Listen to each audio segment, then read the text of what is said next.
this is the tram on which you go, and there's some other footage that you will be seeing. And this is one of our newer tour products. Here it is, the Eco Adventure Tour. This tour, you walk the tram route and you spend most of your time crawling through the underground passages, exploring the passages like the early explorers did. That's why we have you outfitted with the helmets, with the light, you get elbow pads, knee pads. What you need to do, you're required to bring will be a change of clothing since you get wet and muddy, and be prepared to either toss them away, or launder them when you're finished. Any questions before I start the video for you? So that's something you can think about. If it's your first time in the cave, you can get to see the passages that are on either side of you. When you peek into those passages, and some of them you can't see beyond, if you think you want to see beyond, Eco Adventure Tour is the one for you. Okay? Let's go.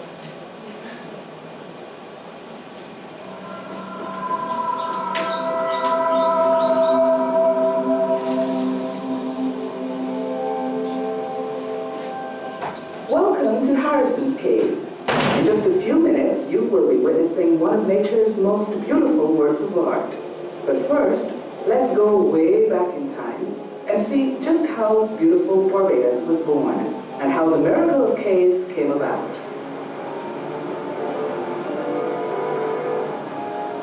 All the islands of the Windward and Leeward chain evolved as a result of volcanic activity.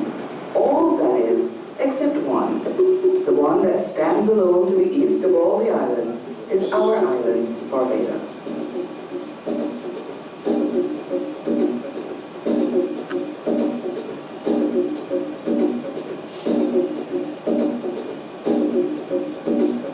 Barbados is a very young island, being a mere 60,000 years since it took on the shape it is today. Its formation is also utterly unique. But in order to understand just how ancestral Barbados came about, we must go back in time a long, long way. It is well documented that 200 million years ago, there was but one landmass on planet Earth, which modern geologists name Pangaea. About 180 million years ago, Pangaea started to fragment, and separate plates, as they are called, drifted away to form the continents. In the main, if two plates met head-on, they crumbled and were pushed upward. Many of the world's great mountain ranges were formed in such a way. In the case of the two plates we are looking at, the Atlantic plate folded under the Caribbean plate, and there, 50 million years ago, 4 kilometers beneath the surface of the ocean, the stage was set for the formation of Barbados. The trough that formed as a result of this folding action began to fill with sediments washed up from the South American continent. Along with these sediments, the tropically warm ocean teemed with billions upon billions of microorganisms that had shells of hard silica and carbonate. As the organisms' short life cycle ended, the skeletons of these tiny plankton were continually added to the so-called South American sediments. From time to time, the flow of these sediments slowed and the layer of plankton skeletons would increase. Now we fast forward to about 15 to 10 million years ago. The silica and carbonates of the plankton skeletons have now hardened into masses of solid rock we know as chalk, and less commonly, radiolite.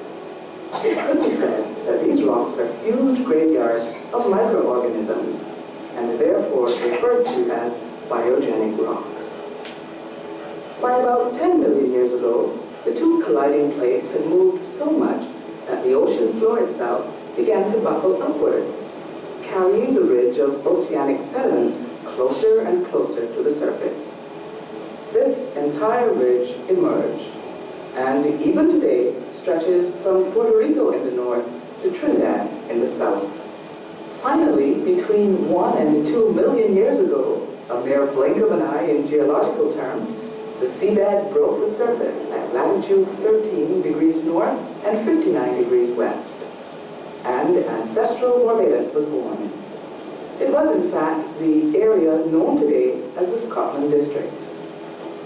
Before 800,000 years ago, coral reefs could not grow in the sea around ancestral Barbados. The conditions were not right.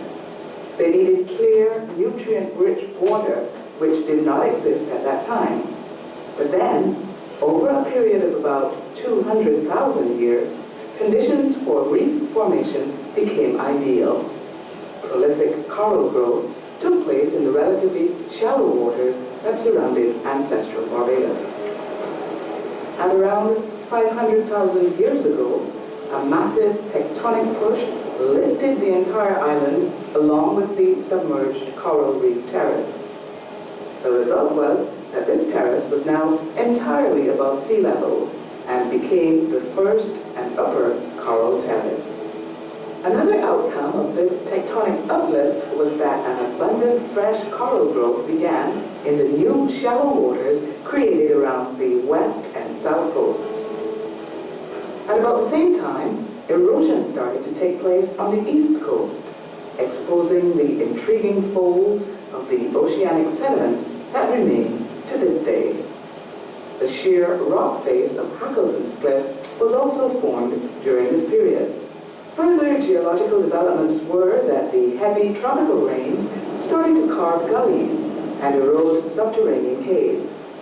The final period of the evolving Barbados was from about 120,000 years ago, with two more significant tectonic pushes taking place. The latter, a mere 60,000 years back in time. These major pushes resulted in the middle and the lower coral terraces rising above sea level. Heavy rainfall continued to erode existing gullies and enlarge older caves. The same processes that created Harrison's Cave are evident in the sculpted formations found at Welshman Hall and Jack-in-the-Box gullies. Both of these beautiful gullies are very close to Harrison's Cave. The existence of the cave we call Harrison's had almost certainly been known by the Amerindian Indians, the island's early inhabitants, but it seems that one Richard Ligon, as far back as 1647, could have been the first European to know of the cave. Certainly, it was documented that Dr. Pinkherd and party in 1796 truly put the cave on the map. The cave was later named after Thomas Harrison, who owned the land in the area at the time. However, many years would have passed until Barbadian Tony Mason, who already had detailed knowledge of the cave, teamed up with Danish speleologist Ole Sorensen, and together they rediscovered the cave in 1970, generating great interest in this natural wonder. In 1974, the Barbados National Trust commissioned Sorensen to conduct a full survey in order to develop the cave as a local and tourist attraction. The cave was subsequently opened to the public in 1981. The original natural entrance that Sorensen used is still navigable and is now the focus of a unique wild caving tour for small groups. Over the past few years, the Harrison's Cave experience has been altered dramatically, with many innovative and exciting changes being made.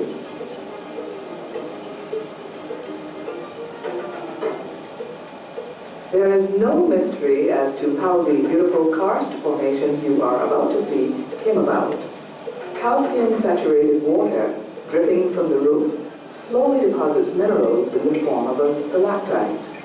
The drip then goes through the same process when it hits the floor of the cave, and a corresponding stalagmite is born. The process is immensely slow. But then, nature was never one to be hurried. Perhaps the real mystery is how nature always manages to create natural wonders far more beautiful than man could ever dream of. We hope that you will agree.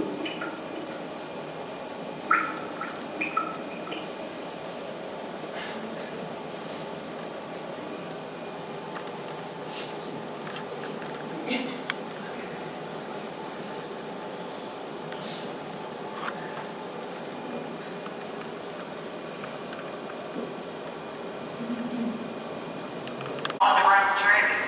Our driver today is Jason, and our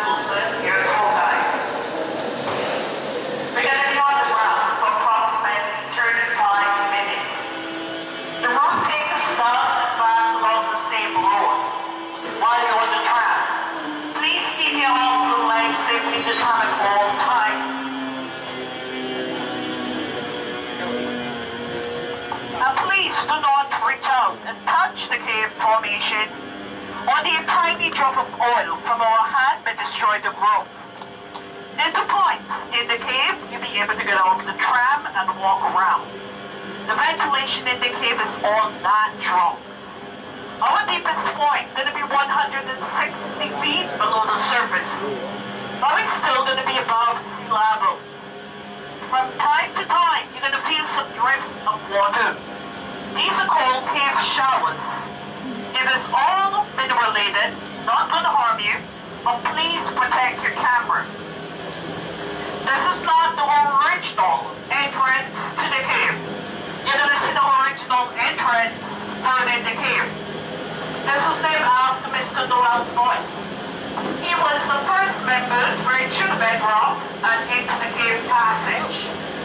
The cave is 500,000 years old. First discovered in 1795 by an English doctor. Rediscovered in 1917 by Mr. Olaus Rensen of Denmark and Mr. Anthony Mason of Barbados. The cave was opened to the public on November the 28th, 1981.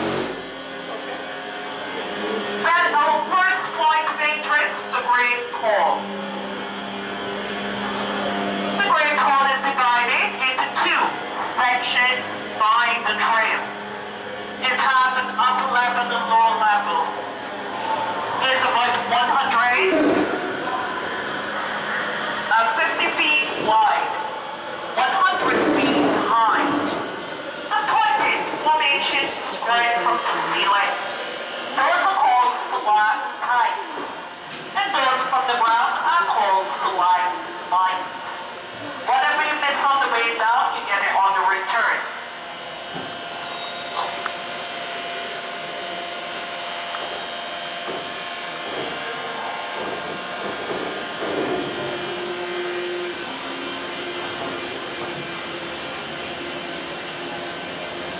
Open window.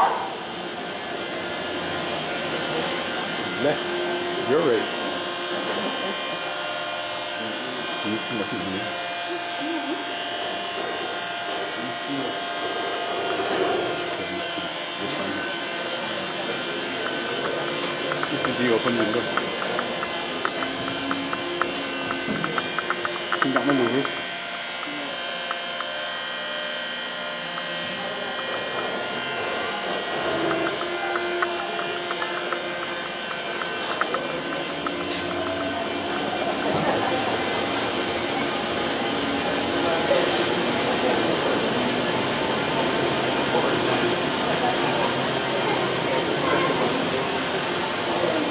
Listen, Nichols.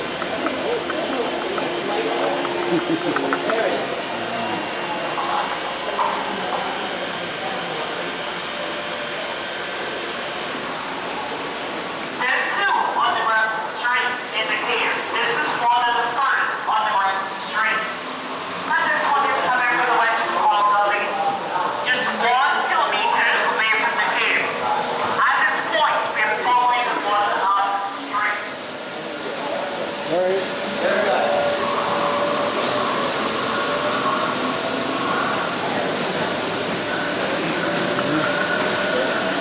Here we have a small collection, which was created by flowing water. This collection is called the village. It is so called because the formation clustered together like groups of families. There's a small window coming up and here are some miniatures waterfall.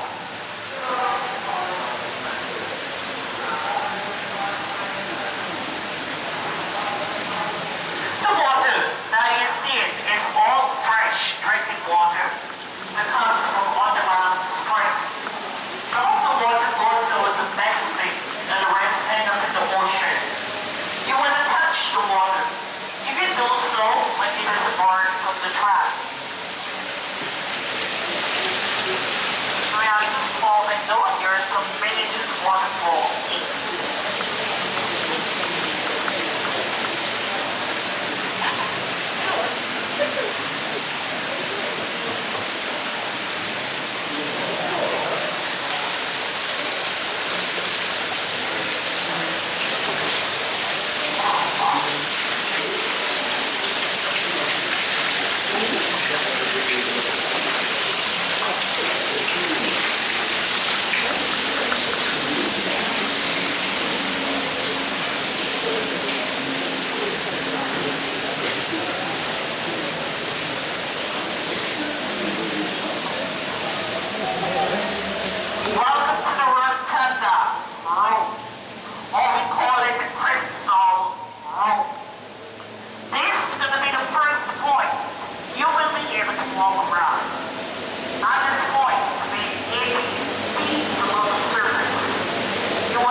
Don't fall.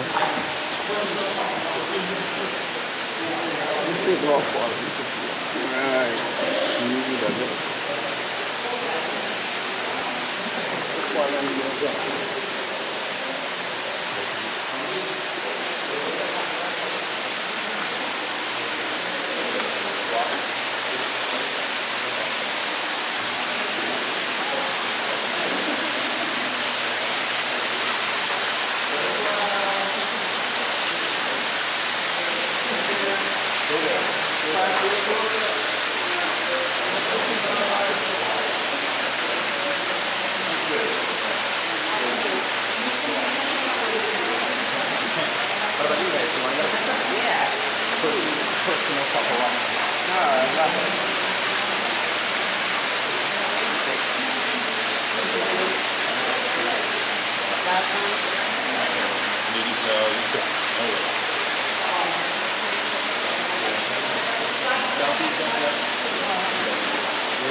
This is showing the roof. The roof. The roof. The roof? Yeah, the roof of the cave, this part.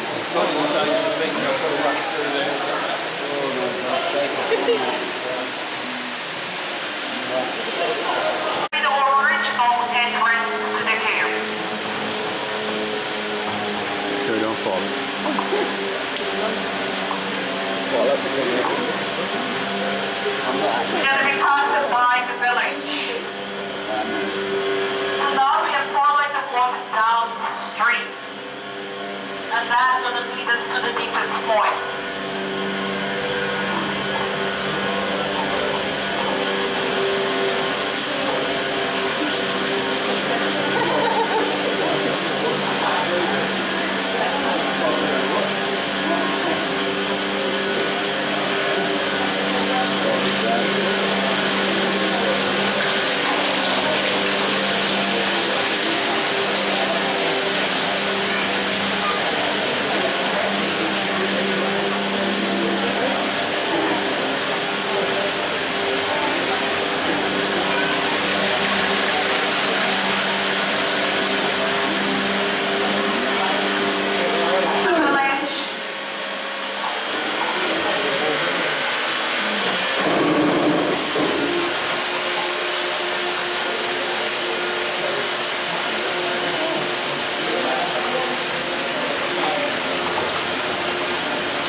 Back in the 1970s. And that's the second underground street. So there's the original entrance. You're wondering if bats in the cave? Yes, we have bats there to the back of the original entrance. You're not going to see them. That's the original entrance here now. Original entrance. Up above here is an artificial passage. They will cross over to the right and they will follow the street. And that's going to take them where the two main streets meet in the cave. Yeah, down here, yeah.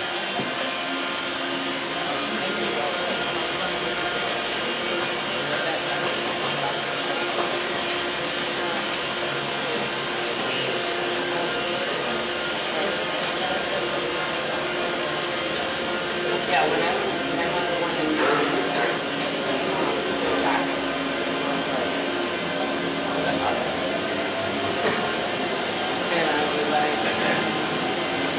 This is where the two main streets meet and we call it Rainfall because of a double waterfall. One is coming from the original entrance and the second one is coming from the Rotunda Road.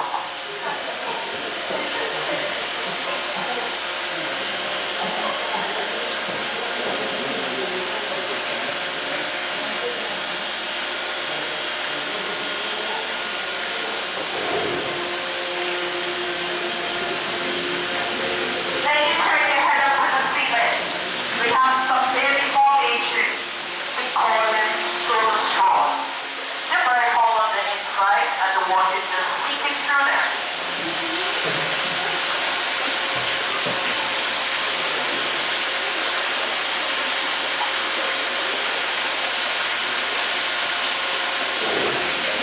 Puis ça fait no body. Puis ça fait no body, so the star.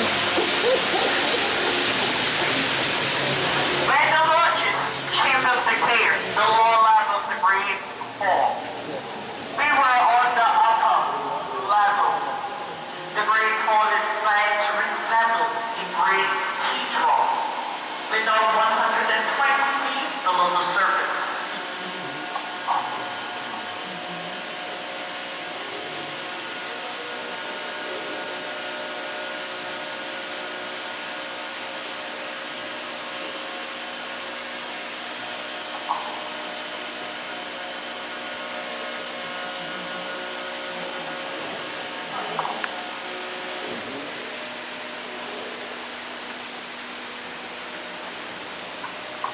There we're going to be punching the ceilings are low, the walls are narrow. Remember to keep your arms and legs simply in the trap and do not reach out and touch. We're still going to be following the water down the stream. At some point, the water will disappear from us.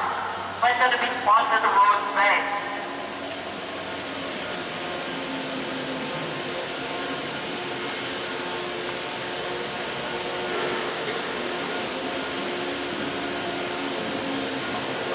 Looking at the roof.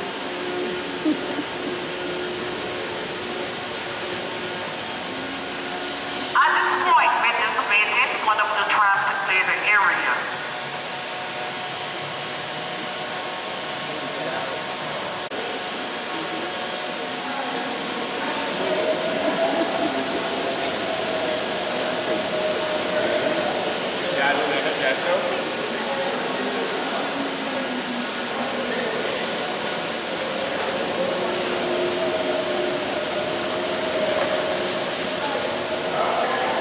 Smile, you're on candid camera. At this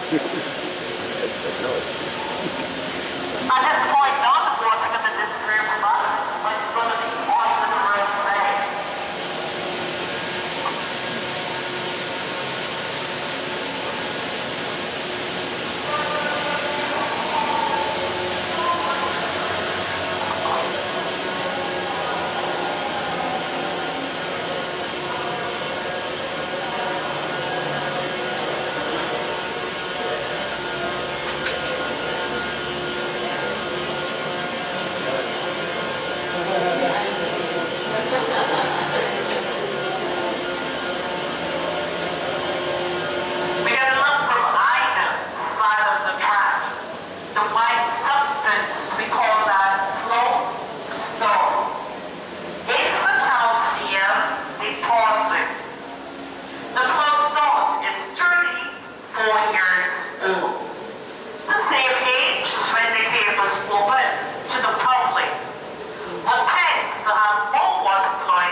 meant to resemble folds of cloth or drapery.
To turn on all camera lights. We're going to show you how dark the cave was back in those days. So camera lights on, please.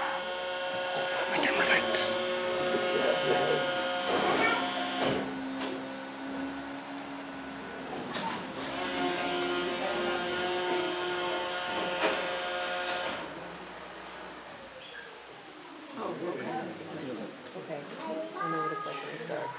Okay, ladies and gentlemen, this is also the end of your tour. I hear you.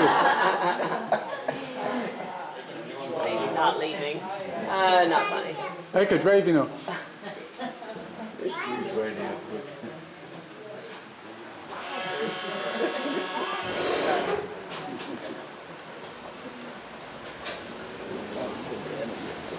That's not dark. We're going down to the deepest point, Cascade Pool.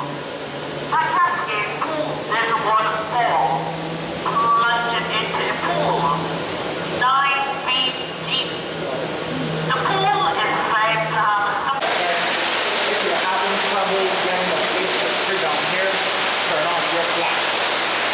Flash on, it's going to look a bit more realistic. Turn off your flash.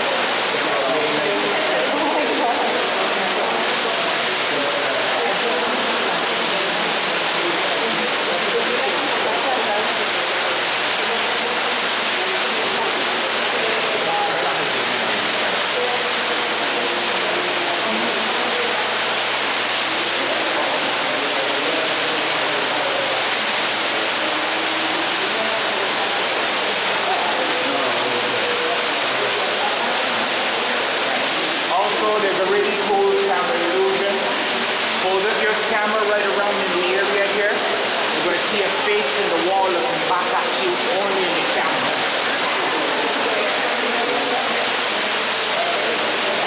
You have to hold up the camera.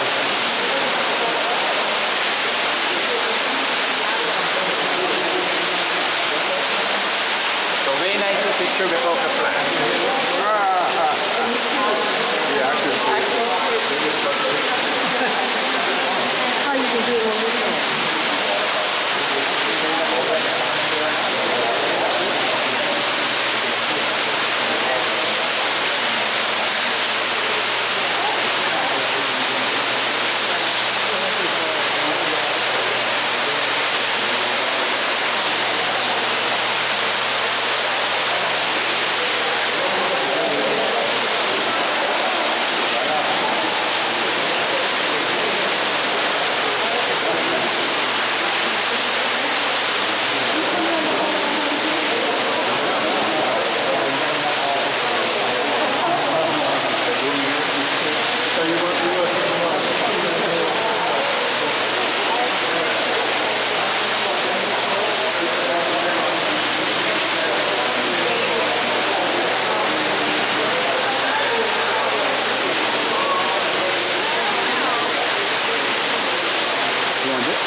They'll have to make a swim for it.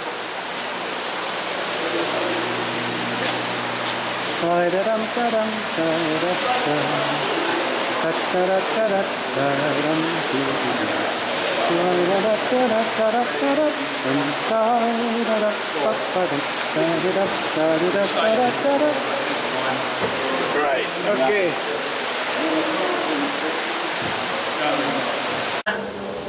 With no retracing or pathway. So you're going to get another view of the cave formations.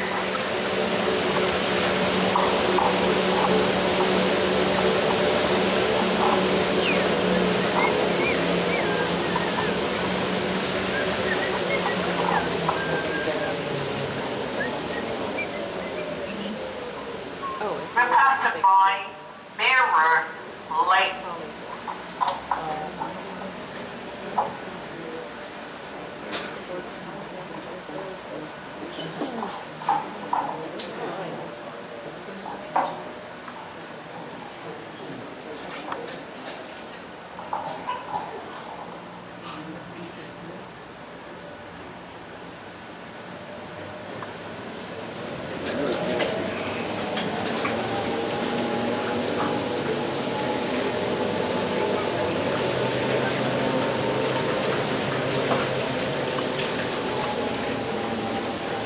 Up in the ceiling, nearing having a neutral stalactite. That is said to resemble a chandelier. Some people say a jellyfish. It takes 120 years for an inch to grow.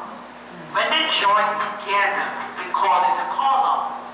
Experts say in the next 20,000 years from now. You look above here, you're going to find a few columns. We're going to be passing the altar and then the calcium deposit.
This is the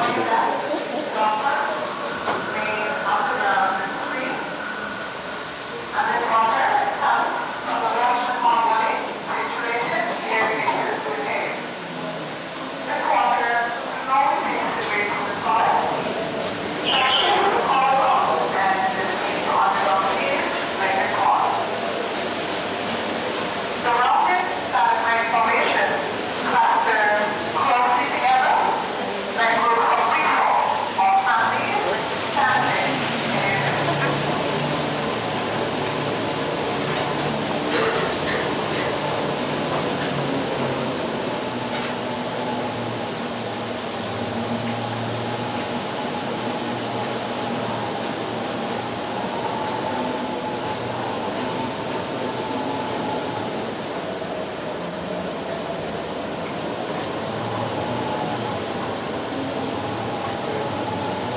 We're making our way back on the upper level of the Great Hall, which was our first, so going to be our last point of entrance. We went down below. We get back to the top, it goes around like a staircase.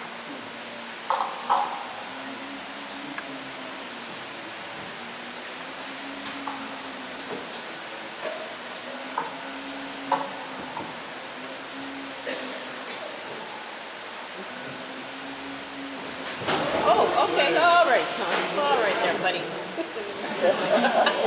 Hey, go reverse gear. Get it together here. Okay.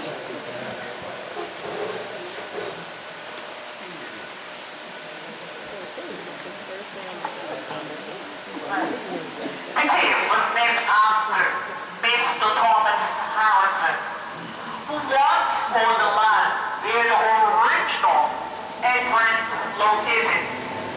The cave is now owned by the government of Barbados. The temperature of the cave is 26 degrees Celsius, and the temperature of the water, 24 degrees Celsius. The ventilation in the cave is all natural. The cave is actually 3 miles long, but on completion of our tour, we have traveled 1 mile. The other 2 miles are developed. Our time together is joined to close. We do hope you've enjoyed the visit to the cave. You so desire, you can show your appreciation to the driver, Jason, for taking us safely to the cave. Has been a pleasure being your tour guide. Thank you. Please enjoy the balance of the day. Thank you.